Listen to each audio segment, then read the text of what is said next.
All right, we have 10 people, not counting the two of us. Okay. Sorry, counting the two of us already in here. Hello, everyone. Nice to see you again. Welcome to ATypI All Over. And the next demonstration and presentation is Breaking Stereotype by Chandan Mahimkar. Chandan Mahimkar is a designer, creative director, and typographer. He runs his own multidisciplinary studio in Mumbai, working for top Indian and international brands. For the past 2 decades, Chandan has designed brand identities for many renowned brands in India. His typography and lettering work have been featured and published by Amsterdam, The Washington Post, Levi's, Design Sponge, Good Type, AIGA, Typism, Fashion Passport, Paris Jetem, Project Van Life, which I love as well, and Design Milk. His love for space design has helped him co-create some of the most raved bars and restaurants in Mumbai and Pune. Chandan shares his design, typography, and lettering knowledge through talks, lectures, and workshops in design schools and agencies in India as well as internationally. So, welcome, Chandan. Thank you. I also know you. I also saw today that you had a session, pretty long session yesterday, which is pretty cool to have like two back-to-back sessions at ATypI. I'm Yeah. sure you're in kind of a league with very few in that regard. So how was the session yesterday? What was the main goal and yeah, just talk about it a little bit. Thanks, Kalapi, for your introduction. And it's great that a fellow Indian is introducing me at this fantastic ATypI 2020 platform. So thanks for that. And I think I enjoyed yesterday's session. What I wanted to do yesterday, the intention was there are because I teach lettering and typography for past 4 years. I have always experienced students and type lovers and lettering lovers asking me that question repeatedly is how to style our lettering. We know the basic construction of the letter form from A to Z, whether it's capital or lowercase, but sometimes we get stuck styling it in a certain manner.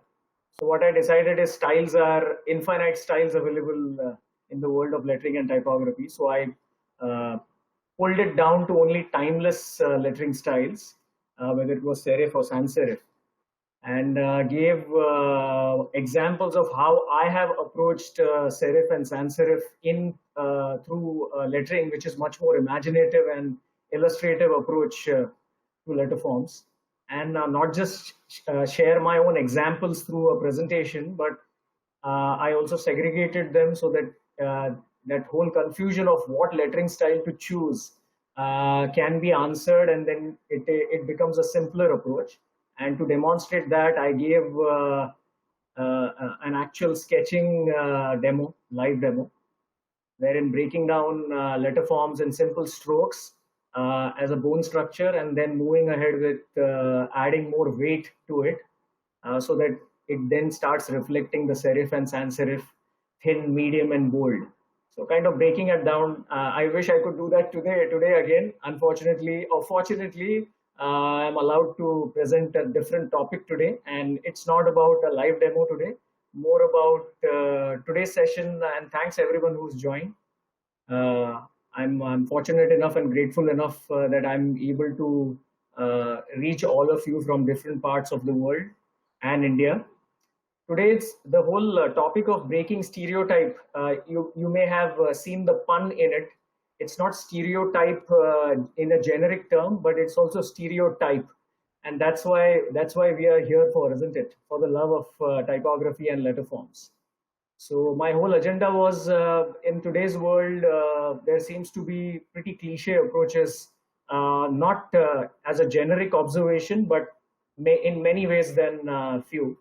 There have been a lot of cliches floating around in the world of typography, and I thought we should like take a bird's eye view, look at some of the amazing design movements that have happened in the last century or so that can take some learnings from those design movements and use them in our today's design projects and design assignments that we all do.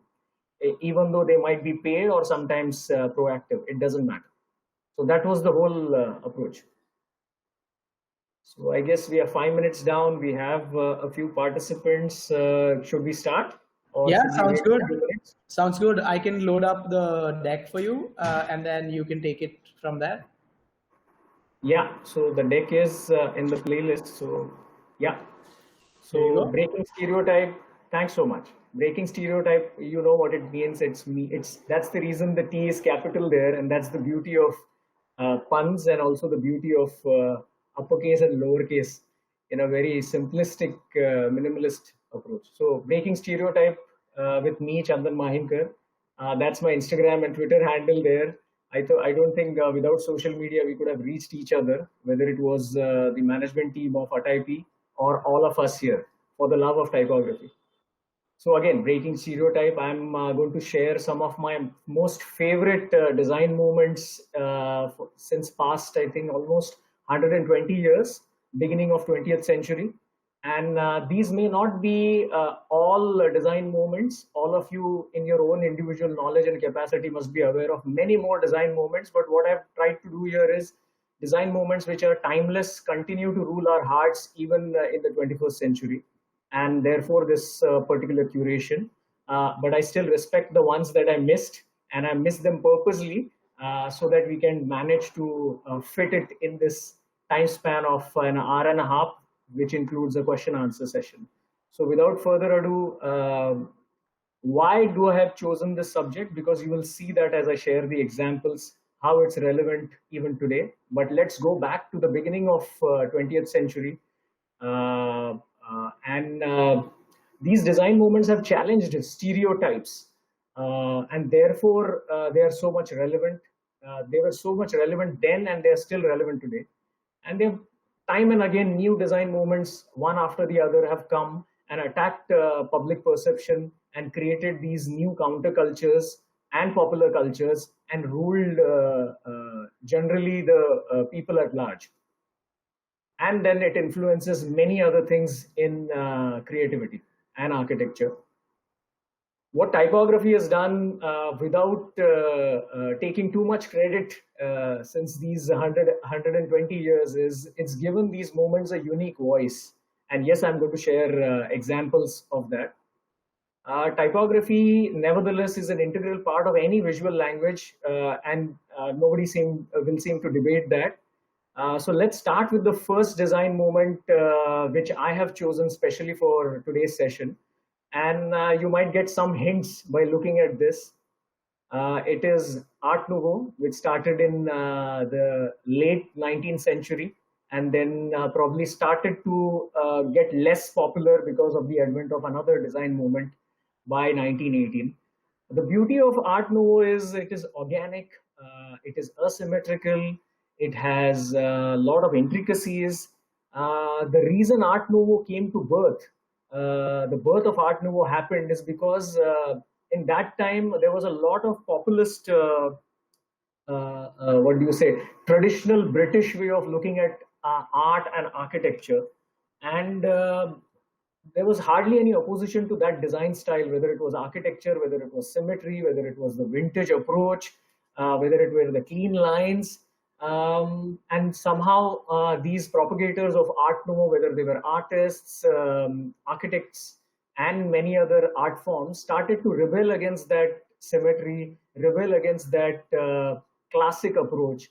And today it looks pretty vintage and it looks pretty historic, but at that time Art Nouveau was considered to be the most modernistic art movement ever, till that period, of course, not after that. But and that's how the whole popularity of Art Nouveau started. And one of the most what do you say, icons of this moment was in Spain, called Antoni Gaudi. And whatever he created was all inspired by nature, organic forms, whether it was the churches that he was building, and it's still happening. In fact, the building is still not over, the Sagrada Familia in Barcelona. And many of his architecture specimens that you see, whether it's Park Güell or other buildings in the heart of Barcelona, they're all a part of this Art Nouveau movement, challenging popular design norms which were more oriented with English style of looking at things, more UK way of looking at things, British way of looking at things. And this was completely opposite to that, and kind of initiated, and the germ of Art Nouveau started becoming even more giant, and it became a part of that popular culture. And it's not just building facades or the buildings from outside, it's even the interiors which started to reflect that intricate organic way of looking at things.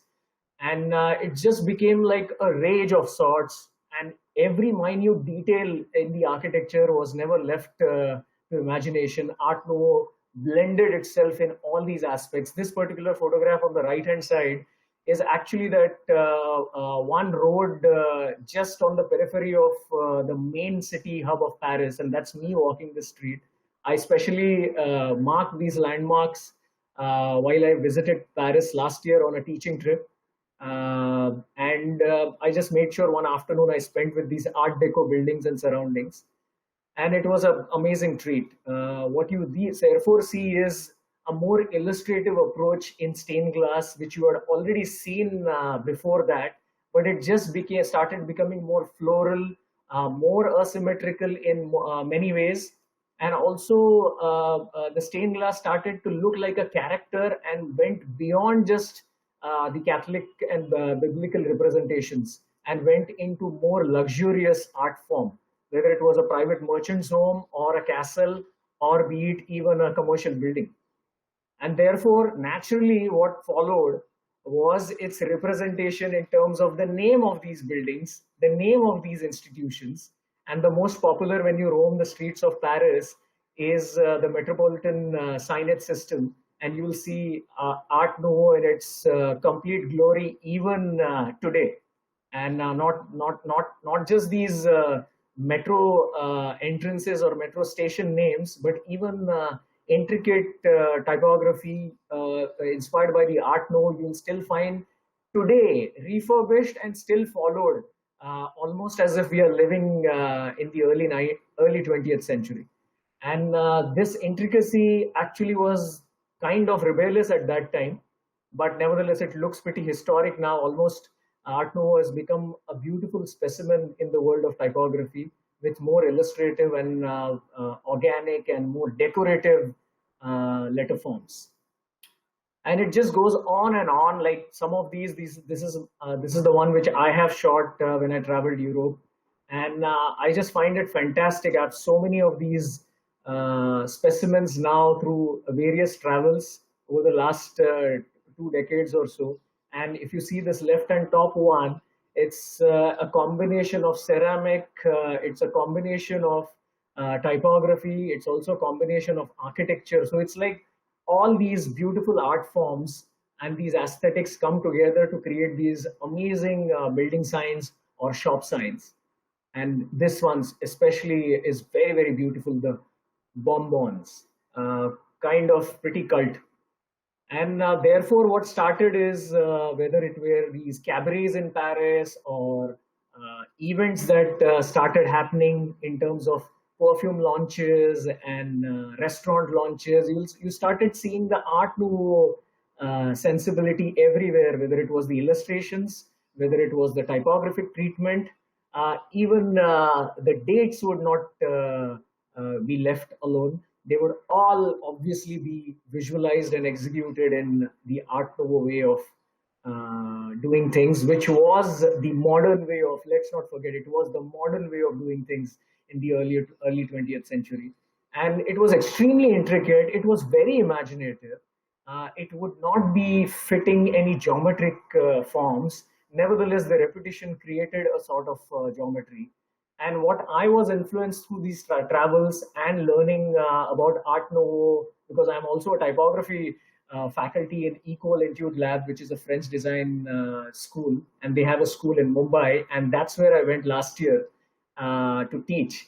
And fortunately for me, I was able to take that afternoon out and also study the Art Nouveau architecture and typographic specimens, and these are some of those which I found. You'll find them a lot in Montmartre when you're roaming the whole Sacré-Cœur area. and visiting these fabulous cafes which were entertaining the likes of Monet, Picasso, and Van Gogh in their heydays. And many of these cafes would use Art Nouveau style posters to spread the word and attract new patrons. So what I did is, since last few years, I've been very active in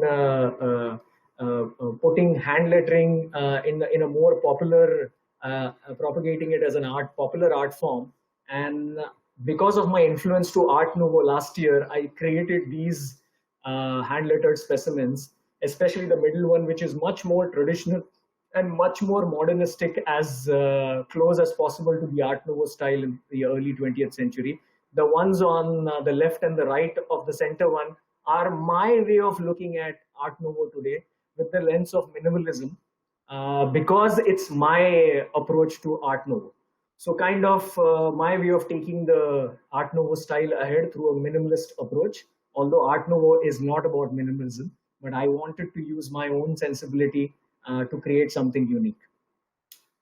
What therefore followed, and which marked technically the end of Art Nouveau in the late 1920s, is an art movement which was born out of massive industrialization in Europe. And the reason that industrialization was booming was because of the railways and air travel, which was just beginning its baby steps. And what started happening is there were many rich individuals, affluence grew, many merchants became super merchants, governments started to take notice of this industrialization and started using this movement for more luxurious approach, especially transport, and then it followed into everyday architecture and products. And this movement is the Art Deco movement. Now, the reason Art Deco started, the history is pretty amazing. In 1925, this exhibition in Paris was set up, which was called the Exposition International Art Decoratives. And if you read the word Art Decorative and stop at Art Deco, that's where the name Art Deco came from. And you'll see this is the actual photograph of that exhibit in Paris, which happened in 1925. Although the movement and its birth had already taken place, but this particular exhibit laid solid foundations and kind of put Art Deco on the world map, because many countries participated in this Parisian exhibition. And you will see these are all individual stalls by various industrialists, various organizations, various manufacturers and countries. And the immediate impact of this movement was so big that architecture world was taken by storm, because some of the materials, large amount of materials used in the Art Deco design movement were all industrialized, which means they were produced at a massive scale.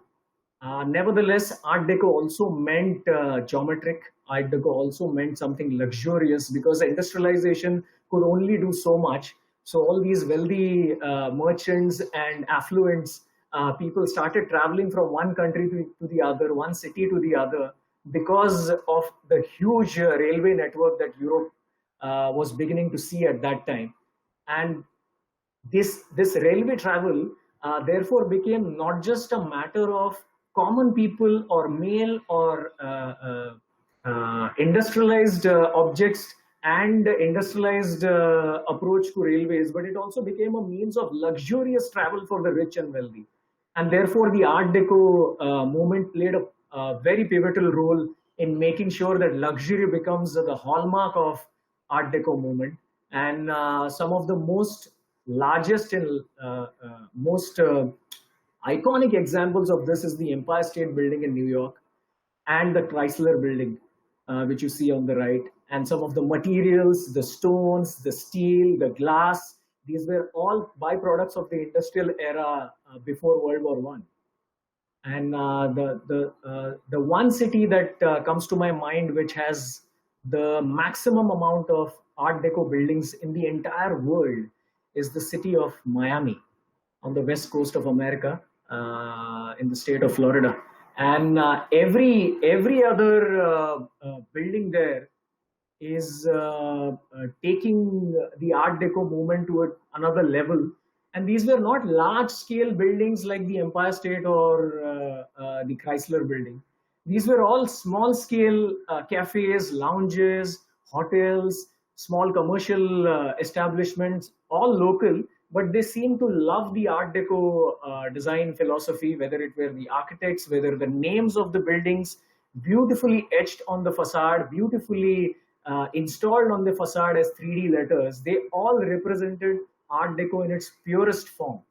And can anybody guess which is the second largest hub of Art Deco buildings in the world?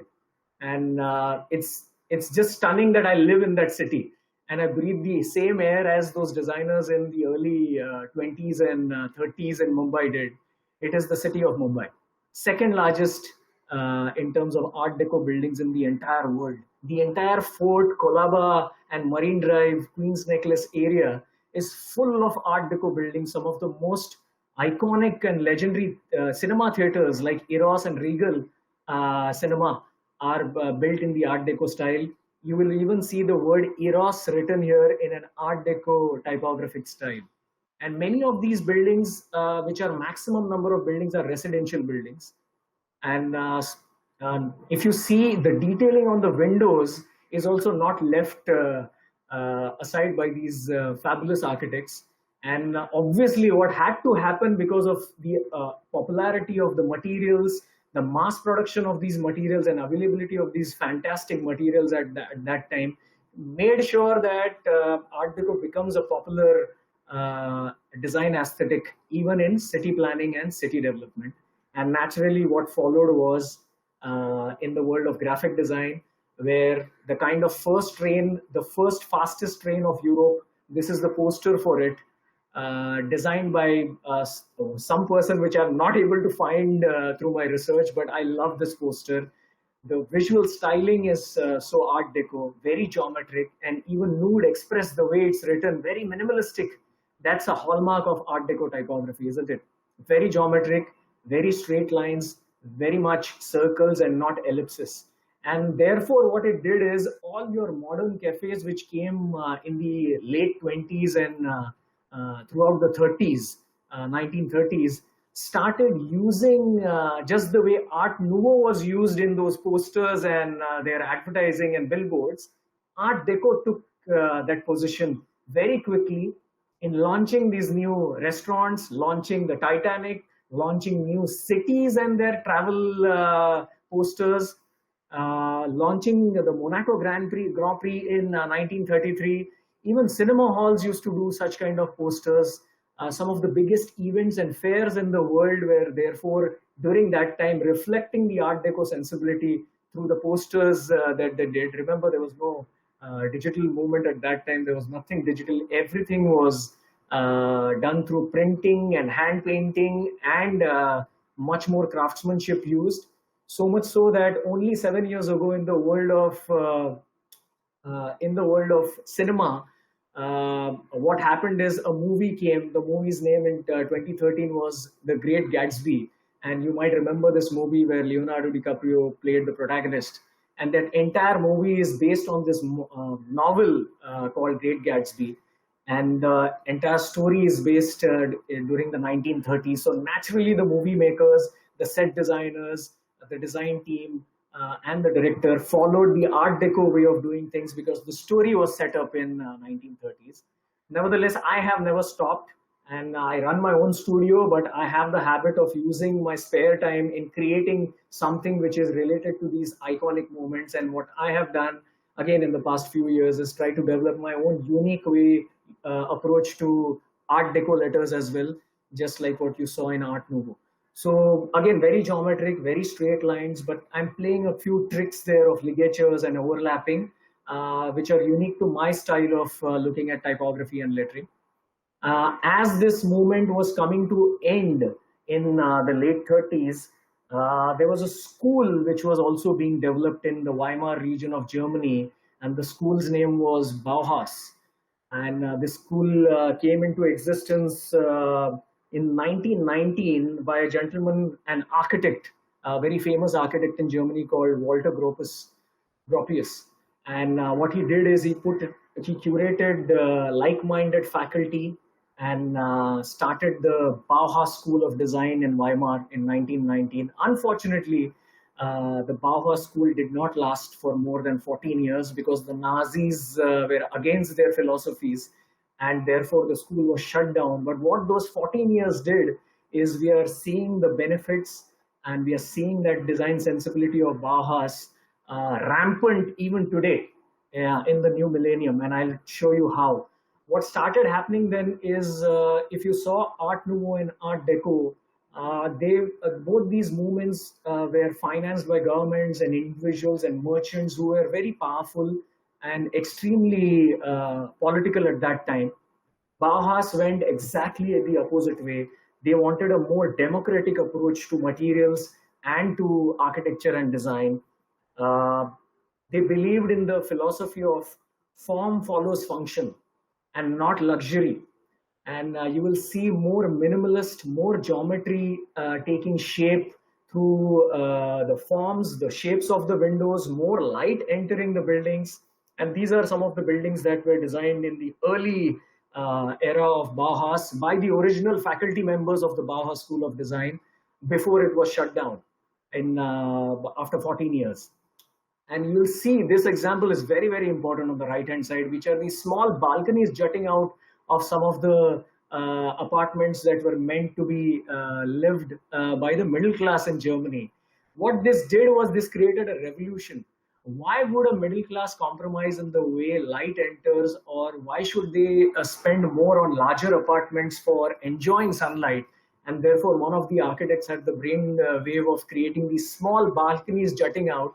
And you know now that the balcony that is designed in your own apartment or in your own housing society is a gift from the Bauhaus faculty. And we all don't know. In fact, Bauhaus is so rampant today that all these, and Bauhaus is a representation of massive industrialized materials, whether it's glass, steel, cement, and many other materials that are used today. If you see most urban centers in the world, including India, Europe, and America, you will see the maximum use of glass and tall skyscrapers. That's come down as a not so great Bauhaus effect, according to me, because it's not using Bauhaus with a kind of form follows functionality. It's just probably coming up with the most cost-effective measures only, and they are definitely an eyesore, all these urban tall glass skyscrapers. But during that time, what they did is they provided maximum design input, maximum functionality to what they were designing, whether it was architects or designers. And you will see industrial buildings as well designed with those materials. What you see as the colored image on the right-hand side, and the left side image, which is a huge commercial establishment in Germany. And that the top one is a bank, actually.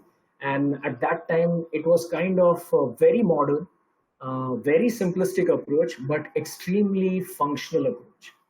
And one of the greatest example of Art Deco architecture, if you go to Chicago, you will see the Seagram's building in the heart of Chicago. And this building, what you see now, is surrounded by mimics of that same building, but all the other buildings have come up in the last 50 years.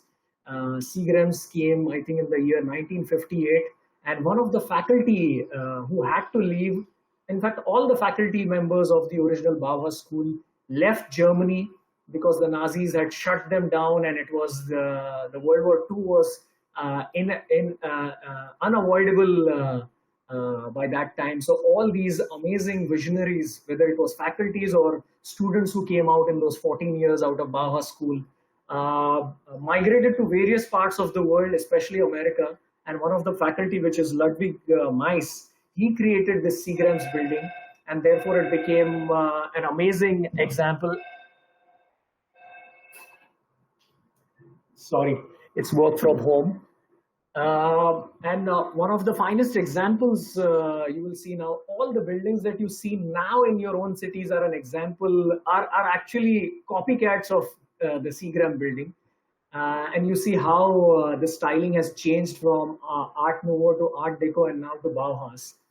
And therefore, it comes to everyday products now in the Bauhaus movement. Braun, the company Braun, based in Germany, and Dieter Rams, a senior designer and product design head was a fan and a follower of the Bauhaus movement. Naturally, he was a German citizen, and Bauhaus was started as a German design movement.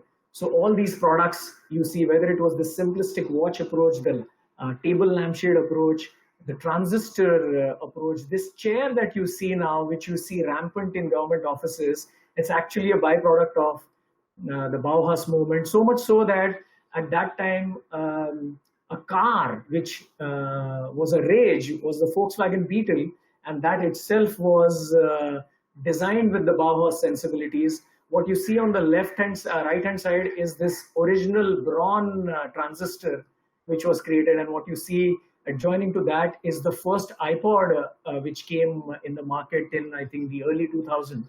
And you see how much Bauhaus is even today in my own hand. If you see the iPhone, this actually is a representation of the Bauhaus design principle in my own hand right now.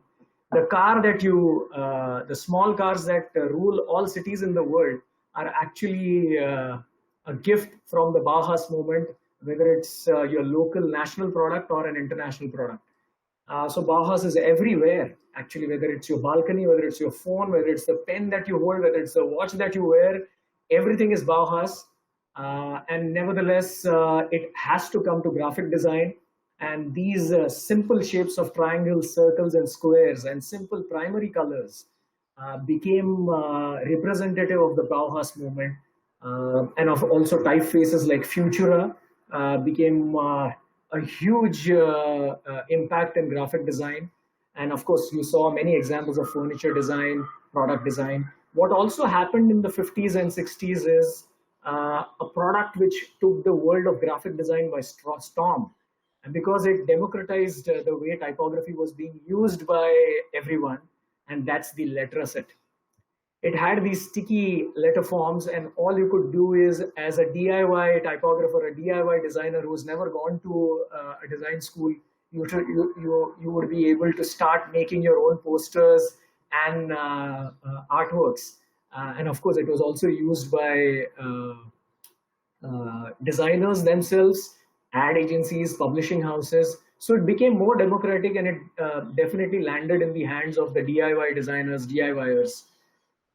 Then what happened was even more revolutionary, because Swiss designer Max Medinger came up with this typeface called Helvetica, and Jill Sans had already existed. And these two typefaces took the graphic design world by storm, because everywhere Bauhaus was taking firm ground, whether it was Europe or America or even Asia for that matter. And these two typefaces definitely symbolized Bauhaus to its core, so much so that the New York subway system designed by Massimo Vignelli took Helvetica as its prime typeface on the maps, and also as the typeface which would completely populate the cities and the underground maps. And what you see on the right hand side is the British underground system, metro system, and they took Jill Sans, which is again a Bauhaus example, and it became more popular during the Bauhaus, and the world seemed to start living, breathing, using Bauhaus in their everyday life. And then ultimately the buck stops at me as a typographer, and I said, how can I implement the Bauhaus in my own unique way through my design projects and my own experiments?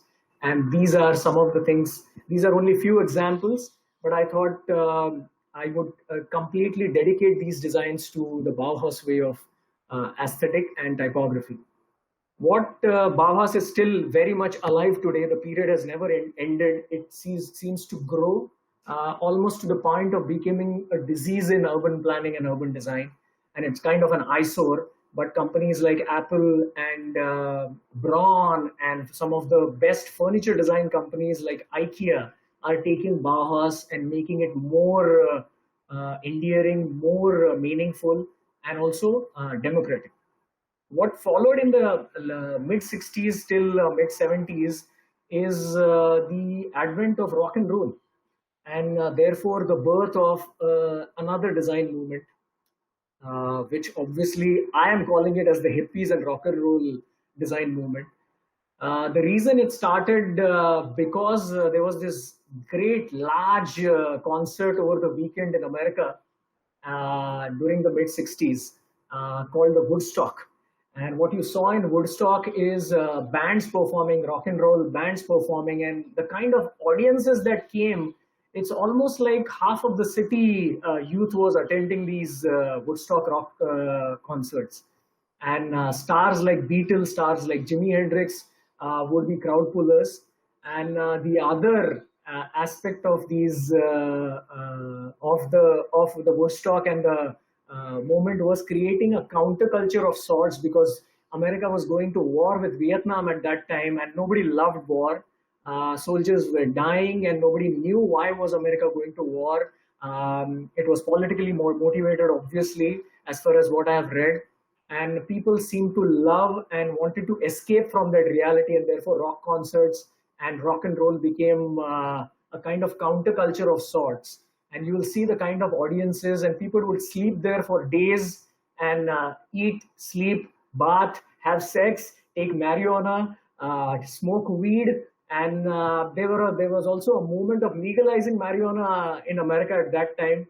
And what followed because of the Vietnam War, the rampant use of marijuana, the kind of free spirit, free sex world because of Woodstock and many concerts which came after that, was some of the most amazing statements, whether it was make peace, not war, the peace sign, the daisy floral design, the psychedelic way of using typography, and therefore the birth of psychedelic design started to take shape. Almost like even designers were smoking weed at that time, and you would see that whole trance and what do you say, kind of a mesmerizing mood they were in, whether it was music, whether it was anti-government ideas, whether it was escapism, whether it was breaking rules. And such kind of posters started to be seen in the popular world. And you will see now a part of Art Nouveau is starting to come back because of the psychedelic nature of this typography. And you will see some resonance of Art Nouveau. So Art Nouveau still lives in us designers, and we still get influenced. But during the 60s and 70s, because of the hippies ruling rock concerts and having this free sex and free weed and easily available marijuana, it took another shape and became a counterculture of sorts. It was, mind you, it was not a popular culture. It was a counterculture movement, and most bands were rebellious against the government, against social norms, and therefore bands, their lyrics, their music, their posters started to show that sensibility of anti-government and anti-establishment kind of an approach. And these are some of the fabulous, some of the most fabulous specimens of psychedelic designs that I was able to find for today's presentation. And if you see, especially Led Zeppelin here, you would remember the legendary Oswald Cooper's typeface called Cooper Black. So Cooper Black came into reckoning during the 60s and 70s, and it still rules after 100 years. Cooper Black was designed in the year 1920 by Oswald Cooper in America, and it still seems to find its relevance even today. And therefore, Oswald Cooper's design still lives today. Some part of some credit goes even to the psychedelic movement, and of course, my own experimentations in this psychedelic typographic art. I have not colored them. I have only done these pencil drawings, and these both were created when Mumbai and India was in lockdown. And I seem to love the psychedelic movement, which is, I think, another version of the Art Nouveau movement. But both have different histories, both have different beginnings and different purposes in the last century. What we come now as something which we are even living today is kind of the modern sans and tech sans movement. And I feel it started in the 1980s because of brands like Nike taking Futura as their official typeface, and it's still using Futura after 30, 40 years. And the typeface Futura, in fact, was designed much, much earlier, almost 70, 80 years ago. But it became popular more because of advertising campaigns like what you see as Nike's campaigns even today. But it all started in the 80s where they popularized it. And then, of course, the original shoe brand, which started becoming popular since very early Olympics, was Adidas, and they seem to love the avant-garde style of typography, and avant-garde designed by the legend Herb Lublin became representative of Adidas. It represents Adidas even today. And I personally love Herb Lublin's work, and I think he definitely belongs to the Bauhaus era. And avant-garde took the Bauhaus design sensibility and made it popular through this modern sans approach. So much so that in 2008, when Obama was standing for elections for the first time, presidential elections, they created the whole campaign of hope for him. And the official typeface was Gotham, which is again a modern sans typeface philosophy. And Gotham became the go-to typeface even for most political campaigns that are done in the US today. And even the current elections, you saw Gotham as the official typeface for both Biden as well as Trump's publicity campaign for presidential elections. And what followed in 2012, Obama pitched for the second time, and he won, of course, and that campaign was Forward. And even Forward continued to take forward the Gotham typeface. Whether it was modern sans or whether it was tech sans, you will find many examples today. I think almost 90% of identities for large corporates and businesses and multinational companies today are designed with modern sans and tech sans philosophy. Here are a few examples. I've taken the liberty of showing my own identity examples, like India's one of the popular and large-scale budget airlines is Go Air. Hungama is India's prime digital music company. And RP Sanjeev Goenka Group, one of the large conglomerates in India. I designed these identities and I used the modern sans, tech sans design philosophy to design these identities. Nevertheless, there are much more bigger and well-known brands like Google, Intel, Microsoft, Vodafone, Airbnb. They all follow the modern sans and more tech sans design philosophy. Now, what is happening is tech sans or modern sans has actually become a kind of a cliche of today's design approach. So much so, and I want to demonstrate that to you. If you see some of these cult luxury designer brands on the left-hand side, these were once their logo designs and marks. But what you see on the right-hand side is their current logo designs, and they all seem to be looking the same. Now, there is no distinctiveness, there is no originality, there is no heritage. Let me tell you, these are all heritage brands. We all know that. But what you see on the right-hand side is they've lost the heritage. The heritage is almost negligible now, and they all seem to be competing against each other and lack complete originality. It looks like you're standing in a crowd of similar logos and with zero originality. However, there will always be an exception. One of the brands which I like, which is a Spanish clothing brand called Desigual, and Desigual created a very original approach to their logo design with this modern sans design approach in their typography. And this is the logo they released last year, mid 2019. And let me tell you, this is their actual logo. A complete mirror image is their actual logo. Their earlier logo, only the S had the mirror image, but they decided to make the logo completely reverse. And therefore, I think one of the first identities in the world to have a reverse logo. And I feel here, the simplicity and the modernity of modern sans works beautifully, and therefore it stands out. And they wanted to have their original point of view to whatever they do. And therefore, this logo design definitely makes a lot of sense. And therefore, there will always be some exceptions as compared to what you saw on the earlier slide, which is this, where everything starts to look the same. And that's a huge fear that even brands and designers are facing, because of the demand of the modern sans and tech sans approach in today's design projects. So therefore, I've come up with a point of view, and a point of view is always important when you're presenting a unique approach to typography. For me, breaking stereotype today means to break typographic cliches. And what is the typographic cliche of today's era? Modern sans and tech sans. Unless you use them in a very befitting manner, and to use the power of timeless design. Therefore, the solution I feel is to use the power of timeless design principles to refresh typography aesthetic, which means going back to some of these cult iconic design moments and see how they can represent today's brands and today's design aesthetic. So therefore, it comes down to my own approach to design. I started my own design firm just over 3 years ago after leaving an amazing stint at Saatchi & Saatchi. I was the chief creative officer there.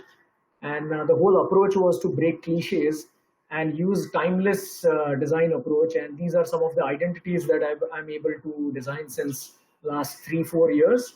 And I've tried to stay true to my approach to design. Inspiring from staying away from typographic cliches and approaching timeless design. This is I'll share some of the projects. I've used the Bauhaus style of design aesthetic in one of my restaurant design projects, which is a Mumbai-based Italian restaurant called Alfredo's. And these are some of the marketing collaterals and poster designs that I created. They completed their 25th year in 2019. So this was one of the main posters that was used to propagate it as billboards and social media. One of the other iconic fashion magazines in India is Verve. They have a very own original approach to fashion and to the world of design. And they come up with a design annual every year. This was last year's design annual where they approached me to create an Art Deco inspired masthead. So this masthead only appeared on their last year's design annual. Their every month's annual masthead is pretty old, and that's what they use. So this was the first time they broke mold and created something unique for their masthead. And what they also wanted therefore me to do is design the inside sections, again inspired by the same masthead design style. And these were some of the inside main section breakers, and you will find them clearly here. Scapes, style, nerve, and features. Like a mix of Bauhaus and Herb Lugelin's inspiration that I took and created my own original typographic treatment. Washington Post also approached me last year to create a Mumbai-based theme title for their Mumbai itinerary. They came up with a travel initiative last year called By the Way. It's still there. You might want to search By the Way by Washington Post. And in that, the Mumbai itinerary's main showstopper is my Mumbai typography. And of course, what they wanted is a local designer to represent Mumbai along with the travel itinerary written by a travel expert. So some of my work has appeared in ATypI book 1 and book 2, and here you can see it. This came in 2016, the book 1, with my work as a part of 130 lettering artists, and book 2 came 2 years ago in 2018 with one double spread dedicated to my work. And I've used different styles there. I don't stick myself to a particular style. Typism book 3 came in 2016, and this was my piece which was published in it. Typism book 5 came last year, and this analog piece was a part of that. Coming to the end of my presentation, one of the most influential and most cliche in Indian design is the truck art inspired by transport trucks. And I took inspiration from that and created a magazine cover for a small magazine based in north of India, the state of Chandigarh. And this magazine is meant for creative people, artists and photographers and writers. And I created the cover design, which took the word "Horn OK Please," which is on every truck, back of the truck. I made it "Born to Please," kind of again playing with the words. And I come down to the conclusion now, which is using timeless design styles. And of course, I have not covered the pop art, I have not covered a few others like the quiche Indian style, whether it and also the vintage style, which is where Art Nouveau broke its style of British style. So that style I've still not covered, but nevertheless, because of time, I thought I would focus on these. And let's conclude by saying, let us keep breaking stereotype and therefore move ahead with a timeless design sensibility. Thanks so much. I'm ready to take a few questions now. And I hope this was engaging and entertaining enough. And I hope you can also learn a bit from the way I look at things from my own unique lens. Thank you. So let's go with some question answers now. And Hi, Chandan. hi. Thanks for the great presentation. I have plenty of questions, plus also maybe some discussion Okay. from, yeah, but we can wait for, if anybody has any other questions, we can start taking questions from the audience. Yeah, we have time for Q&A, so I wouldn't mind waiting for some more questions. Not a problem at all. Perfect. Okay. So you say in the beginning of the presentation, you said that you teach graphic design at a college in Mumbai. Yeah, I design. I am the typography faculty at Ecole Institute Lab. Ah, okay, okay. And is this basically part of the curriculum that you teach to sensitize the students with regards to? Not necessarily. Not necessarily. Sometimes too much of information can mislead students. So if I'm taking a workshop for the final year, or there is another year called the Lab Pro, which are more mature design students. So I tend to use such topics to enlighten them rather than the first foundation years. Okay, nice. From a design history perspective and talking about legacy and history and going into a little bit of a controversial part of of design history, there has been after a lot of the discussions and protests for the Black Lives Matter stuff that happened in the US. Yeah. A lot of this discussion filtered into design, where the broader discussion or the discussion of pedagogy or design pedagogy in the East, or in what are considered minority cultures, is the idea that Western design history or Western art history is seen as kind of the central artery, and then everything else is some kind of a tributary that um, feeds into it at some point. And kind of a simple example of this is by kind of calling things in India, by not calling, but segregating things by using terms like folk art or tribal art, and kind of taking away from probably the same historical sense, or this kind of taking that historical sense from the art and reducing it to something that only a small only a small tribe does. And obviously there is different conversation to be had and different meaning to be taken from the art and design of different cultures. How do we start? And obviously, I don't expect you to have an answer because this is an extremely difficult question, but I would love to hear your thoughts on this. If we were to create a legacy for Indian design or South Asian design, where we were to look inwards and not outwards, as a change, or as kind of a pivot, visual design pivot, especially moving away from things like the truck art and these things that are very commonly interpreted as what is Indian. What are your thoughts on some of these? Like where what do you think are important reference points historically or even contemporary, where students can start exploring this idea of a more diverse design history? I think as somebody who's been practicing typography for over 2 decades, what I've seen is, yes, there is an idealist, rebellious approach by certain designers and institutions to propagate their own culture or our own culture if I'm belonging to India. But what definitely matters is, as a designer, how conscious you are in your own journey and your own influences. See, everybody is a sum total of their influences, their past, and their upbringing.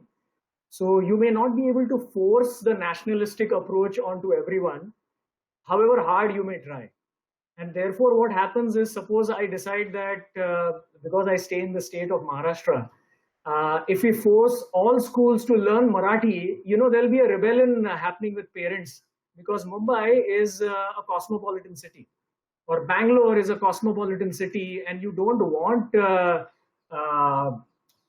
Kannada to become like a staple in all schools, because then the freedom of choice goes away, right? So I feel that you should, rather than taking a stance and jumping to conclusion, you should look at your own background influences and also try to learn from that, and then probably come to a conclusion of what you want to do, rather than simply following somebody mindlessly. Like, I definitely believe, I love Devanagari, and I've practiced Devanagari for so many years. But however, the interest started to go low because I was doing corporate design work for many, many years. And unfortunately, Devanagari didn't have a place in that through the projects that I designed. However, if you ask me, I'm still eager to use Devanagari, which is such a popular art form, stepping from Sanskrit and our own national language. I want to use that, but I've not found the right project for that. And I'm not someone who wants to force my subjective design beliefs onto a project. I want to be more, and I don't want to be judgmental about it. I want to be more practical, and because we are doing work for large corporates and businesses.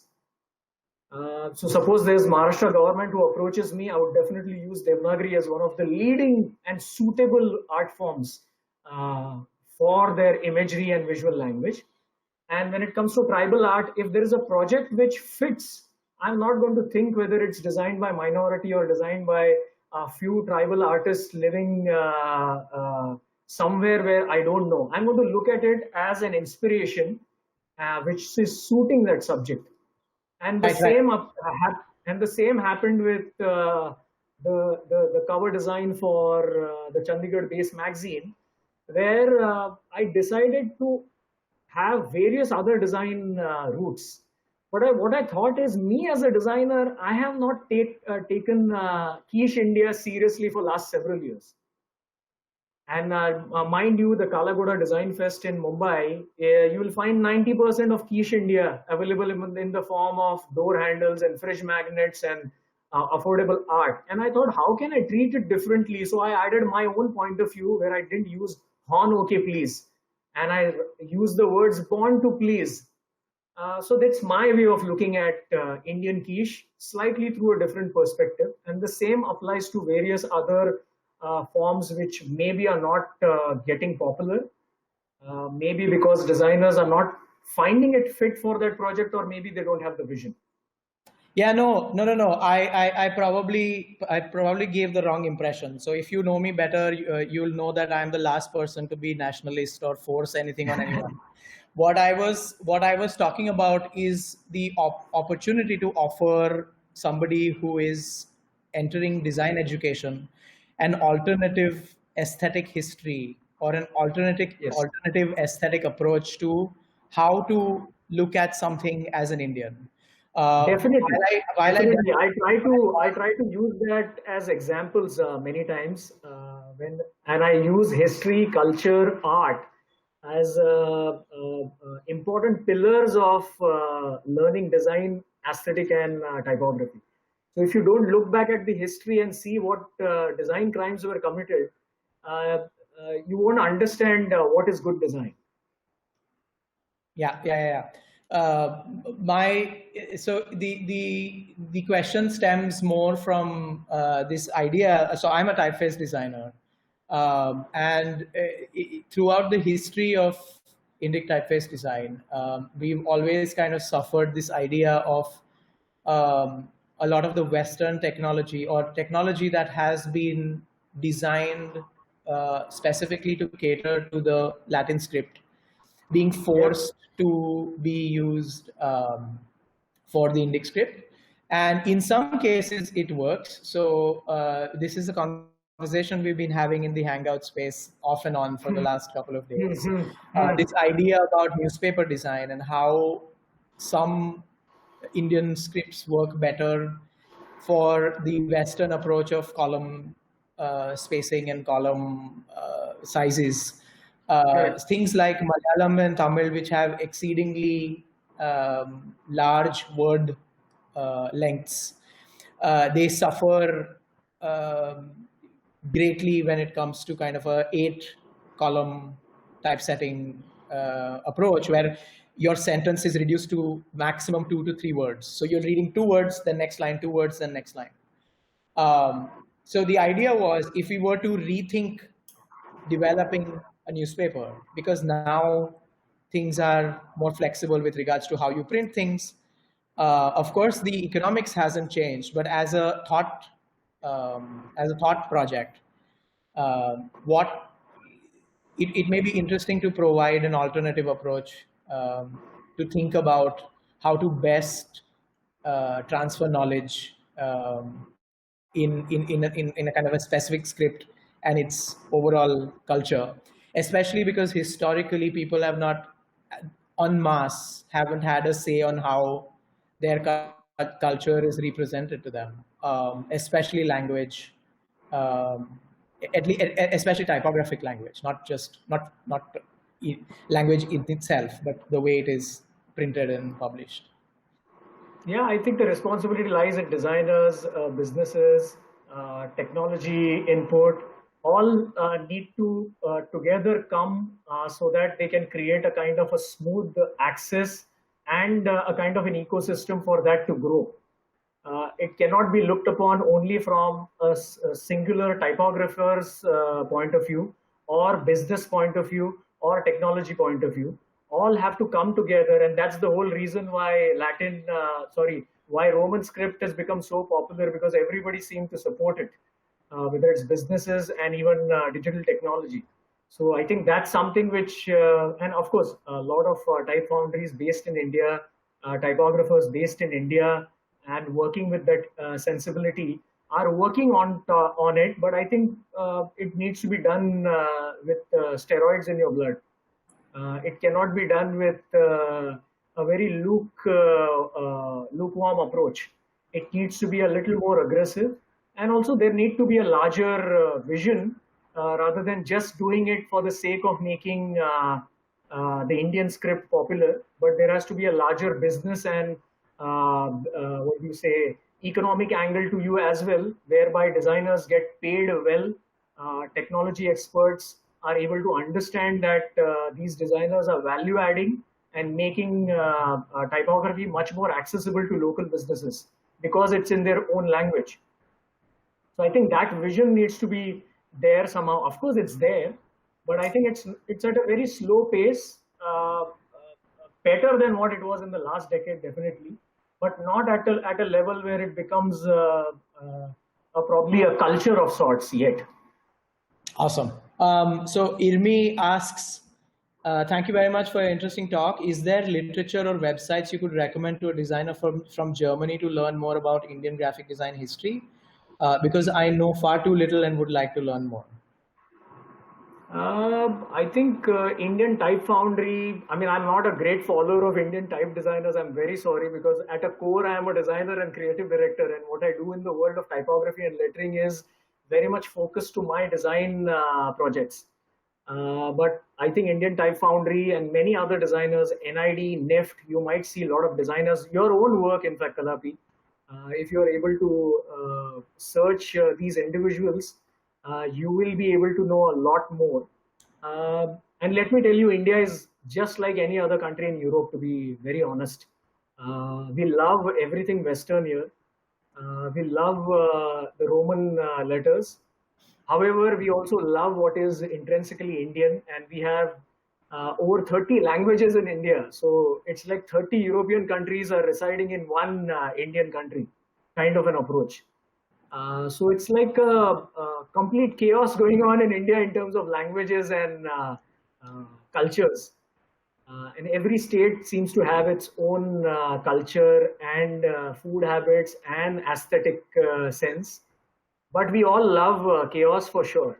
And that's something that we all are bound with each other for. And I think design is something which we are not growing up with because our own city infrastructure is really pretty badly designed, unlike few planned cities here and there. And there is no vision for art and aesthetics in public domain. Unless you are really influenced by a particular artist or you are inculcated that habit since childhood, which I was fortunate to visit art galleries and look at Art Deco architecture, which is stone throws away from my home and office. Each city has that. Actually, if you go to Tanjavur, there is such great architecture and temples. If you go to Mysore, there are these fantastic palaces, and that's the original Indian architecture and culture. I think that is completely getting lost because you're just influenced by whatever you're surrounded with in your own small town or urban centers. So I think the responsibility of every Indian lies in moving out of their comfort zone and their geography and looking at the real strengths of that state's art and culture. I think that's something you will have to do on your own. The city planners and your schools and art colleges are not going to help you with that. Awesome. What you call chaos, I like to call colonial hangover, but yeah, to each our own. Yeah, but I think beyond colonial hangover, it just becomes like for example, there is a suburb in Mumbai called Ghatkopar. And if you see a Ghatkopar industrial estate or a shopping street, and if you stand there, there's hardly anything colonial there because what everybody is doing is shouting for space and attention on that building's facade. And the entire beautiful building is covered with signboards. And they're all badly designed vinyl stickers and vinyl prints. And you just look at it and it's like, oh my God, I should just take a photograph of this and let the world know how typography really happens in some of these suburbs. And that's ultimate chaos. But it's so, what do you say? It's refreshing that everybody is fighting for, because that's the space they want to attract retail audiences with. So that's complete chaos. You may not find that in a classy suburb of Colaba, for example, or in Fort, but your local businesses seem to forget what is pure design aesthetic because they just care about their everyday earnings and shouting out from the rooftop. Yeah, no, what I was talking about colonial hangover, I was referring to this idea about fascination for the West or fascination for everything European. No, yes, I think that hangover even I have. I am included. So we are all part of it. It's a commune. Yeah, it's in our blood because we were ruled by Britishers for over 200 years. So I think it's going to take another 200 years to evaporate completely. Absolutely. Probably more. Hopefully not. Yeah, all right. Any more questions for Chandan? And I'm glad you're on the other end, Kalapi. And are you an original Goan or a Kannadiga? No, I have a lot of mixed heritage. So I am half Gujarati and half Malwani. So you're Maharashtrian actually now? Yes. So my mom is from Sawantwadi and my father is from Rajkot. Beautiful. And I am Bangalorean by choice and Goan by holiday maker. Correct. So if you are allowed to roam Goa, in Baga, near the Baga River, there is a new avatar of favela restaurant which is opened since last 1 month. You may want to go and check out favela. I have designed it in April, but it launched only a month ago after the lockdown restrictions were opened by Goan municipality. Awesome. I'm just noting it down. Yeah. So favela always existed since last 2 years, but we just completely changed the identity and the personality and the menu and everything. So we are calling it favela the greenhouse bistro. So there are plants everywhere, and it's completely different, very Santorini meets Goa kind of an approach. Nice. I've saved it on my Google Maps. Thank you so Lovely. much.